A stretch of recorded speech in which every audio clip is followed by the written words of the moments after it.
Slaptas dienoraštis. Dabar šypsausi, susimaščiau apie dienoraštį. O ar mes, pasaulis, nebuvome įpratę, kad dienoraštis tai yra kažkas labai asmeniško, skirta tik tau vienam? Tai yra slapta, tabu kitam.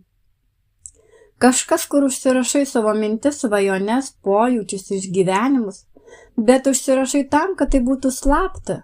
Tai skirta tik tau. Kitam niekam negalima žinoti. Rašai jį. Ir laikai kažkur paslėpęs, nuolat stebi, ar jis vis dar stovi ten, kur palikai, ar jo niekas nelietė, ar jis stovi taip, kaip palikai. Dėdavai į kažkokią rakinamą spintelę ar stalčiuką, nuo kurio raktą turėdavai tik tu.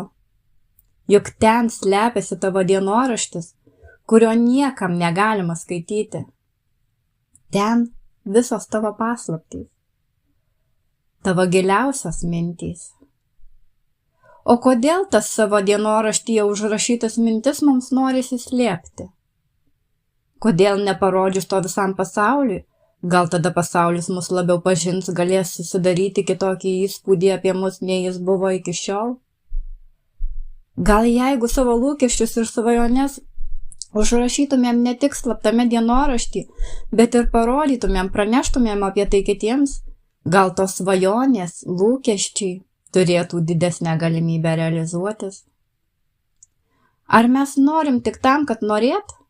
Ar norim, kad mūsų norai ir realizuotųsi? Šiandien šią temą rašyti mane įkvėpė mano dienoraščiai. Aš jau turėjau 2. Vienas pirmasis, jį rašiau ankstyvoje savo paauglystėje, buvo visiškai slaptas. Jis buvo užrakinamas, turėjo savo spynelę.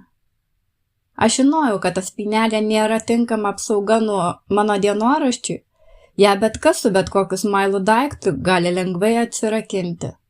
Todėl aš prie jo pritvirtinau kažkokių užrišimų, užsegimų, kurių užrakinimą susikūriau pati ir tik aš žinojau, kaip viskas turi būti apraizgyta. Bet čia dar ne viskas. Žinoma, kad tuos mano slaptus užrišimus bet kas galėjo lengvai nuplėšti, jeigu tik susigalvotų perskaityti mano dienoraštį.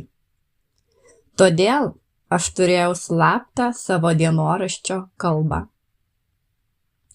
Buvau susikūrusi savo raštą, ženklus, kurie reiškė tam tikras raides, kurių niekas be manęs negalėjo iššifruoti.